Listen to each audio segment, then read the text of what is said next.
বিসমিল্লাহির রহমানির রহিম। অনেক দিন পর আপনাদের মাঝে এসেছি আমি। আজ এসেছি বিষ প্রয়োগের ব্যাপার নিয়ে। আজকে মাথার যে অবস্থা, মাথায় কিছুটা মাকড়সার লক্ষণ পাওয়ার জন্য আমি একটা বিষ প্রয়োগ করতেছি, যেখানে সিনজেন্টা কোম্পানির বিষটা আমি বেশি প্রয়োগ করি। এবং এই বিষ দেওয়ার ফলে মাথার অবস্থা একটু উন্নতি হবে, এবং এই সকল মাথা আসলে পানির বরজের জন্য কিছুই নেই। এটা বিষটা প্রয়োগ করলে মাথাটা একটু পরিবর্তন হতে পারে। তাই সুন্দর করে বিষ প্রয়োগ করতেছি। এই বিষ প্রয়োগের মাধ্যমে পানের কালার থেকে শুরু করে পানের মাথাগুলো একটু সৌন্দর্য আসার জন্য চেষ্টাটা চলতেছে। মোটামুটি বরজের যে অবস্থা আমার, তাতে আমি নিজেই পছন্দের মধ্যে রাখছি না।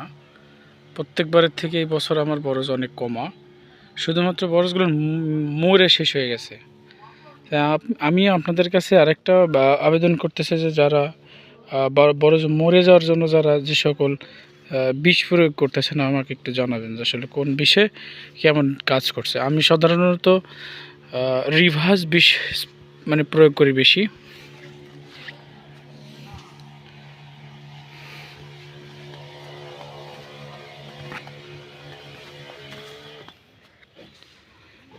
তো রিভার্স বিষ প্রয়োগের ফলে অনেকটা মোরা পচন ক্রিয়া বা ছত্রাক কমে, কিন্তু আসলে তারপরেও যেন আমার কাছে মন মতো হচ্ছে না। তাই আমি চাচ্ছি আপনাদের কাছে আরেকটু সহযোগিতা।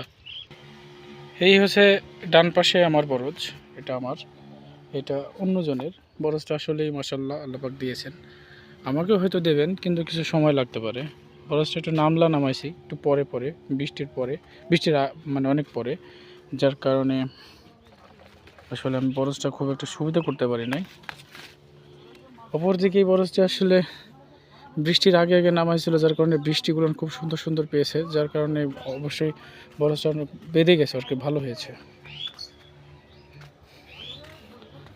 আমার বরজে আসলে সার খৈল খুব একটা ব্যবহার করতে পারি না এই বছরে। পানির দাম মোটামুটি খুব একটা আছে বলে মনে হয় না, যার কারণে আস্তে ধীরে যা করার করতেছি। বরজ নামানোর আবার সময় চলে এসেছে, অথচ আমি বরজের কোনো ভালো অবস্থা আমি এখনও লক্ষ্য করতে পারতেছি না। আসলে এই বরজের জন্য কি প্রয়োগ করলে বা কি করলে ভালো বেনিফিট পাওয়া যাবে, একটু বলবেন দয়া করে। সেই মোতাবেক আমি একটু কাজ করার চেষ্টা করব, কারণ নিজের বুদ্ধিতে অনেকটা করেছি, যাতে করে আমি কোনো উন্নতি পাচ্ছি না। আমি আপনাদের সহযোগিতা আশা করতেছি, এবং এই বলে আমার এই সংক্ষিপ্ত ভিডিওটি শেষ করতেছি।